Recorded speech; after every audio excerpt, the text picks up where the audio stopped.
Good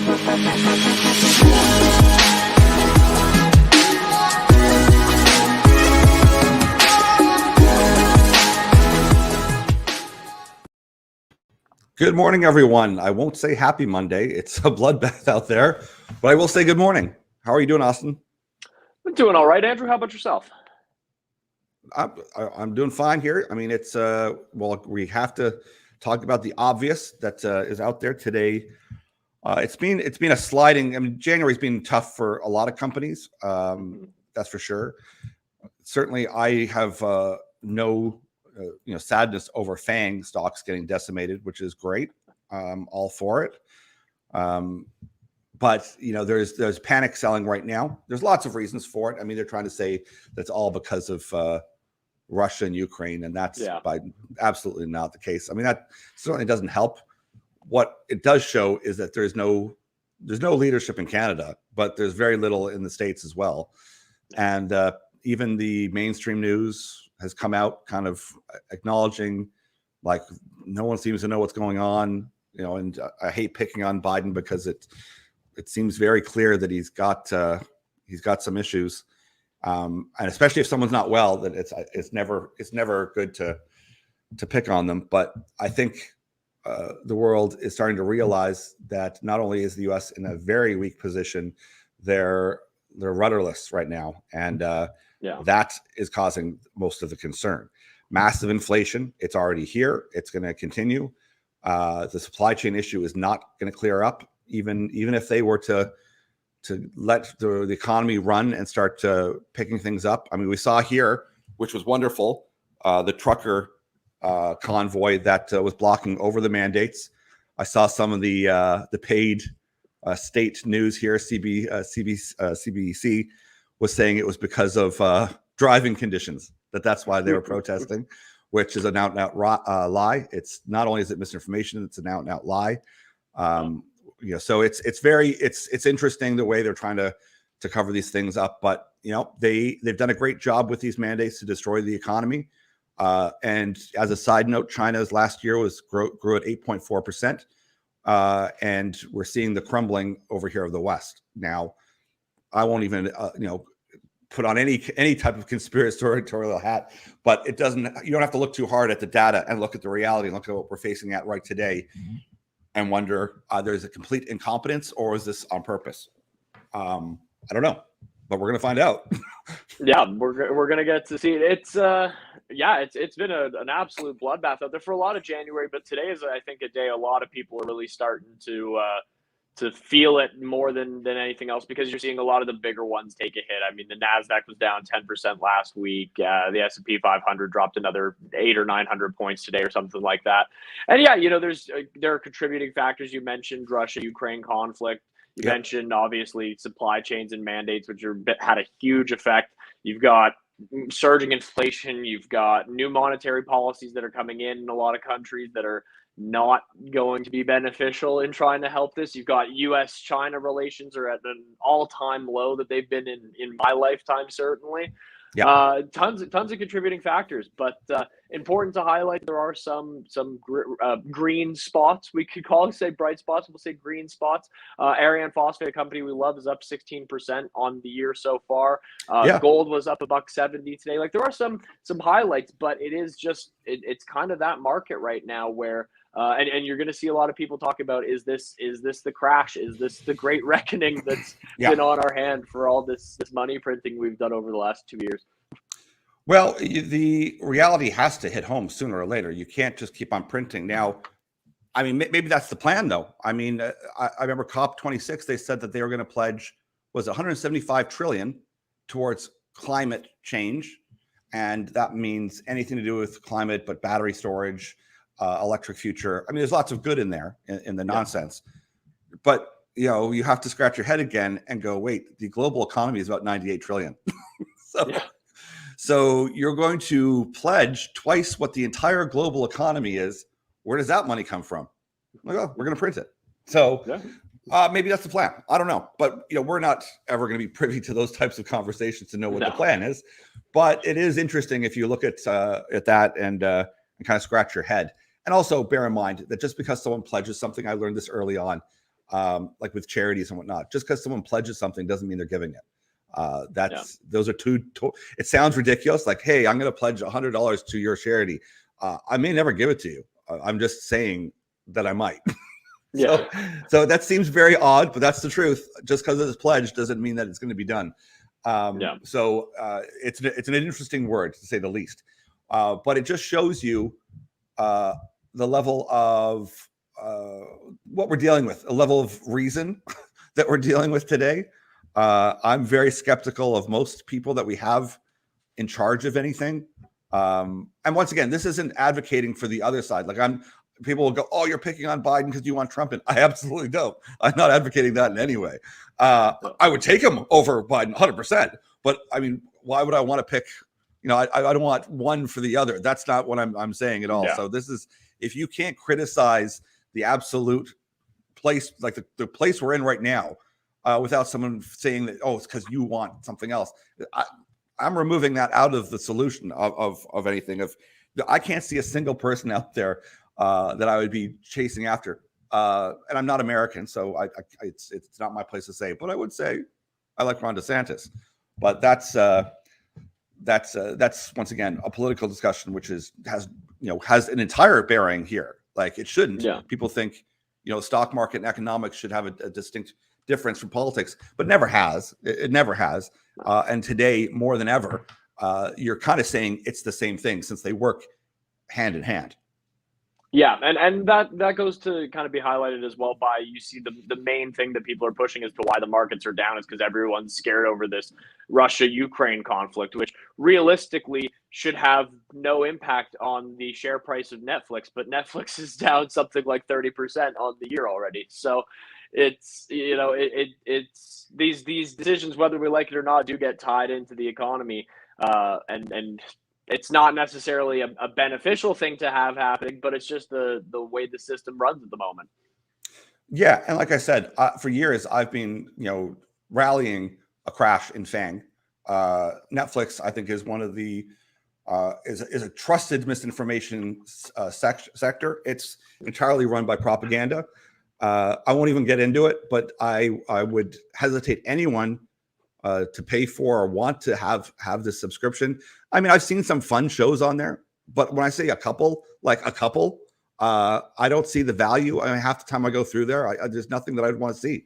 So it's just shocking that people will pay a monthly amount and just watch because there's nothing else to watch. I mean, and that's what I hear from people just anecdotally too. They're like, well, I'm just watching it, but they have no opinion on it. And I mean, they're terribly written shows. I mean, they really are. And I'm not just saying that that's, oh, well, it's all subjective. It is, but it's, if it's a reflection on the culture and society as a whole, and it's not positive, to say the least. Yeah, it's definitely not. It's an isolated kind of bubble that you could look at, and it showcases a wider narrative that is pushed throughout a lot of media across the board, whether it's Disney's latest shows and stuff, or anything that HBO is making now as well. The decline in the quality of the content, and I think it's kind of sad to see it, but you see people get so excited when there's a somewhat decent show now. That a decent show gets held up as being fantastic. I've been guilty of doing it myself, where I've watched something like, oh my God, finally just watched something like I could watch. I watched something that was kind of good. But yeah, it speaks volumes to the quality of content that's actually being put out by these companies. Yes, and it's very specific content, and people say, oh, you're being conspiracy. Like, I don't even engage people that say the best way to get a story across is media. It's narrative. We've talked about before, whether you read Edward Bernays, who kind of is the grandfather of all propaganda. The best way to push across a political ideology, any ideology you want, is in media, is in music, is in movies, and you tell a narrative and a story. And that's why Netflix is there. That's its role. On top of that, the part that I hate about the rest of the thing is that they're the arm that restricts any conversation about anything. So I'm amazed that when I talk to people out here that have no idea of the banning and the shadow banning and the removal of people from social media, Twitter, Facebook, all these places, they'll erase you. If you say anything against the narrative that they don't want. Now, of course, you and I, we can say anything. They don't really care. We're too small. But if you're someone who is like, say an MIT professor or Stanford professor or Dr. Malone, who is the patent holder on mRNA platform, and you go against their narrative, boom, you're removed. That's it. So they're very, that's the part of the authoritarian side of things that people are worried about and should be. And that's probably why we like, companies like Globex Data, which we kind of, we talk about all the time, is because not only are they harvesting your data and they're watching to see what you're watching and if it's working. This is what they're there. They've got you at home. Most people aren't working. They're sitting watching Netflix and other media, and it's complete brainwashing. And that's what it's there for. And I mean, a lot of people will get annoyed that I'm saying that, or they've never studied history. They've never started politics. They've never read any books on propaganda, yet they're going to tell me that that's a ridiculous outcome to even consider. Yeah. Well, it's just the way that things have shifted out over the last number of years. It's been a slow kind of ticking of it, but you've seen it increase and ramp up, obviously, a lot over the last couple of years. And now it'll be interesting to see how everyone's going to respond and adjust to whatever this market correction or whatever this ends up actually being. Yeah, and we're not. I mean, the one thing I know for sure is trying to anticipate what's coming. For even the last couple of years, even for Goldman Sachs or JP Morgan, they'd say we can't tell you what's happening. It makes no sense. So fundamentals have gone out the window a long time ago, and that makes it very difficult. And the level of chaos on so many different areas makes it very, very difficult. I think I really do feel that the biggest concern is that, they could just keep printing money if they had faith in those doing it. So if Biden was stronger, if he was, feeling better, doing a bit better, I think we would avoid some of this. Mm-hmm. But unfortunately, that's disintegrating at a rapid pace. And of course, there's no one on that side to take the reins that would make anything even remotely better. So there's a lot of concern, and my big hope was this Build Back Better Biden plan. Although it's got lots of garbage in it, there's lots of great. There's a lot of good things to help push the economy forward and get people back to work. But you're saying that you're going to do Build Back Better, yet almost every blue state has mandates and doesn't want to build back right now. So talk about mixed messaging. I don't understand. Yeah, no, it's very tough. And I mean, you kind of hit the key on the head. And I agree with you. And I hate kind of harping on Biden specifically, because you kind of just feel bad because the guy's clearly not calling the shots anyways. But when you've got a leader in that kind of situation, and I'm not even saying necessarily like the leader of the country, I mean specifically just of the Democratic Party, where their leadership is that disorganized and kind of clueless to what's going on. And I'm saying leadership across the board. I'm not just meaning Biden specifically. I mean, if you look at governors in blue states as well, the significant lacking of leadership is, this is a direct result of that. And you're not going to see that getting any better until those situations at the top change. And hey, maybe we'll get Hillary Clinton for the next run. Maybe that'll be well, she is running. The leadership change that we all is running. And you know what? I can't stand her, but at least I'd have a lot more confidence. I think she's totally insane, and I hate her policies, but she's very bright. She's terribly bright. So at least I could dislike someone and go, all right, they're very competent and they're very intelligent. So that's a very big bonus. When it isn't that, that becomes dangerous. And that's where China and Russia smell blood in the water right now. And they, I don't think I'm going too far out on a limb saying they see that it's rudderless. They see, I mean, I watch this stuff like a hawk, and many people won't have seen the woke army ads they put out in the summer that totally decimated the U.S. Army to show this is our new fresh face of military. Meanwhile, Russia and China put out at the exact same time actual military ads. And if you compare the three, we're happy to show. We'll send it to you if you want to see it. Tell me who you're scared of. Tell me who you think an army is and who's not. it just kind of shows the steep decline we're seeing in the West, and it's not good. It is not good. And I don't fear Russia. I mean, they don't have an army like the Chinese, and you have to remember Putin. Yeah, he'll bully around Biden without any issue. He had no issue with Trump as well. And certainly, if you watch old videos of him and Obama, I mean, they didn't stand a chance against him. But and you don't have to like Putin. I'm not asking you to like Putin. I'm not even having any kind of say on it. But he is a leader, like it or not. And those types of characteristics are what you need. You need someone strong in position of power right now. And we certainly don't have. There's very few individuals on either side that have that capability to be an actual leader right now. And this is the shortfall of democracy. Whenever enough money and someone who's popular can win, it doesn't mean that they're qualified. It doesn't mean that they're a good leader. It's just they're popular, and it's a very sad state of affairs that we're in. Anyways, we don't want to harp on this too much because it's reality. And I've talked about it before, where I said it's the Great Depression and the Roaring 20s rolled into one, and we're starting to see that. And yes, everything is down today, pretty much. But there's going to be opportunities out there, 100%. A lot of this narrative isn't going to go away just because people are starting to see the writing on the wall. The writing has been on the wall for a long time, but people are waking up to it. And that's the harder part, is the general population is starting to see that, oh, maybe these people harping on these issues might be true.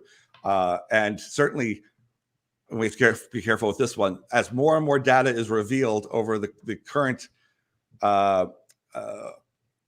event we've been going through, which is pretty obvious, more and more people are starting to realize that something else is amiss and something else is going on, and they don't know what it is. And once again, it's not my job to even speculate as to what it is.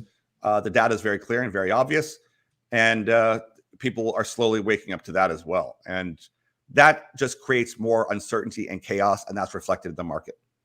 Yeah, it absolutely is. And that's an across the board kind of thing to say, is that the current market situation is just a reflection of the massive chaos and uncertainty that we're going through. And I mean, we talk about it quite a bit, and we try not to harp on it too much, but it's important to highlight. And on a day like today, where when a lot of people are looking at their entire portfolio and all they're seeing is red, it's tough to kind of rationalize, wrap your head around that. But you got to think as well, okay, like there's reasons that this is ticking in this direction. And if you can see it coming and you can hedge against it properly, then you can set yourself up for a bit of success, regardless of the chaos and uncertainty that's going on around you.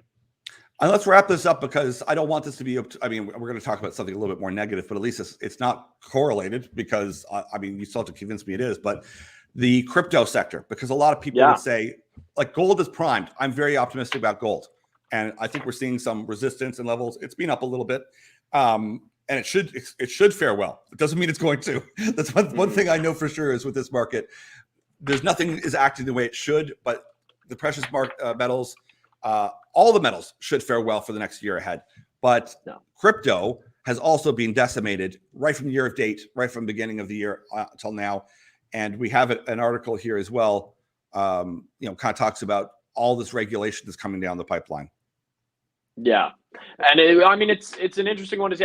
This was an interesting story I wanted to pull up here as well, just to highlight, to show kind of the crash that crypto's gone through and highlight, and then we'll get into exactly what is happening there. But there's a NFL football player who took $750,000 of his salary in Bitcoin back in November.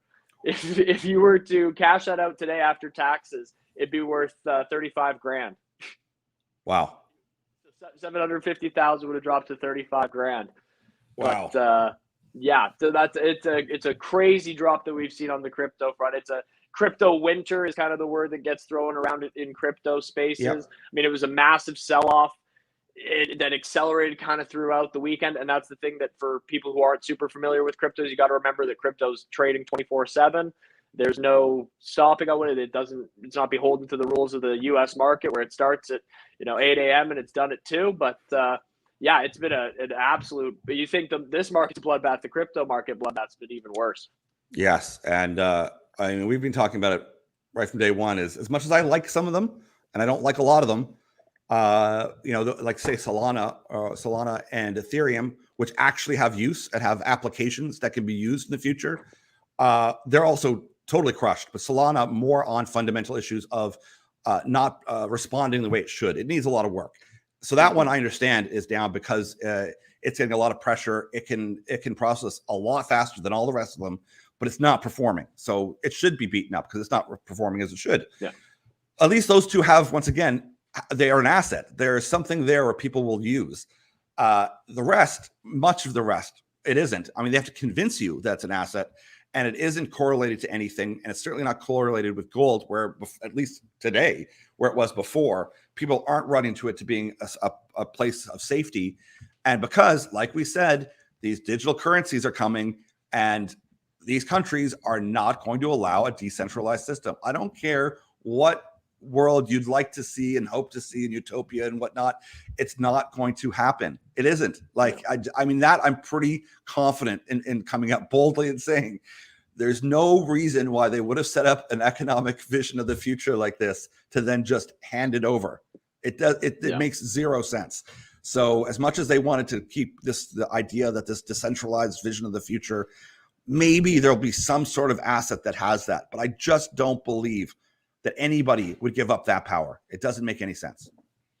Yeah, I would completely agree with you on that. And I mean, while volatility will be normal for a lot of crypto investors, the problem that you're seeing on the crypto front right now is that volatility that they've been able to take advantage of over the last crypto run is now working violently against crypto investors in this situation. But you're absolutely right. The idea that it's going to be allowed to just run freely and that's going to be the new economy unfortunately that is never going to be the case. No, and we'll do a show. We're going to do a show in a couple of weeks on Friday where it'll be to our subscribers. We'll message out to you. It'll be an FAQ as well, and we're going to talk about proof of stake, proof of work. We're going to talk about the energy use, and it's going to be a very general level on it, but we're going to go through some of it so that people can see what we're talking about, because it's not hard to fight that narrative of the positives. The positives are great. And there is always a place for blockchain, without a doubt. It's part of the future. But because there's two aspects of a bunch of these cryptos that are positive, doesn't mean that in and of itself is investable. So it's trying to wade through all the marketing and BS from unfortunately, a lot of the young people who have no experience in the market, have no experience in finance, and who want this vision of the future. Just because you want something doesn't mean you're going to get it. And you're playing against people that are far smarter, far brighter, have been doing this a lot longer, and who are not going to relinquish control. And that push and pull, we're seeing that today. And at the end of the day, if you want to keep it real simple, if you want to see where the flight of safety of money goes, it goes to whoever's got the strongest army and whoever controls that money supply. End of story. Yep, that's exactly it. That's what it boils down to at the end of the day. It's the government has a monopoly on violence, and they're the ones that are going to continue to control that as far as we can see going forward. So I mean, we'll cut it short because we're kind of making light of very, very, very serious issues, and we're not. It's just that we've been talking about them for quite some time, and it's time for people to really pay attention and be more active with their portfolio. Get in touch with your broker, ask them tough questions, see if what you've got is in the right space. Because listen, if you are the type of person who wants to have some control of your life, it means taking responsibility for a lot of things. And to me, I don't want to go down just because everyone else is going down, which is, the too big to fail type thing. If, hey, well, I'm down 20%, but everyone else is, so it's not a big deal. It's like, well, you don't have to. So there's lots of opportunities out there. It's going to be chaos. We've been talking about it for quite some time. I don't anticipate tomorrow we're going to wake up and things are going to be all better, because the problems from 2008 were never solved. So that's something that's a little bit disturbing for people to recognize. And there's plenty of research out there and far brighter people than me that go through that whole example of that event just kind of being pushed forward with qualitative easing. And we're going to have to see what the response is now. And I don't know. I don't know. It's tough. I do know that we're in for more chaos. I know that we're in for a lot of tough decisions moving forward. and it's not going to be easy, but we're here to let people know there are lots of other opportunities to make some money. Yep, there absolutely is. And I'm losing you a little bit here, Andrew. I think the connection's kind of clicking out on me, but you're absolutely right. It's there where there's these kind of chaos, there's always going to be opportunity as well going forward. All right, well, we'll sign off then for today, and everyone take care out there.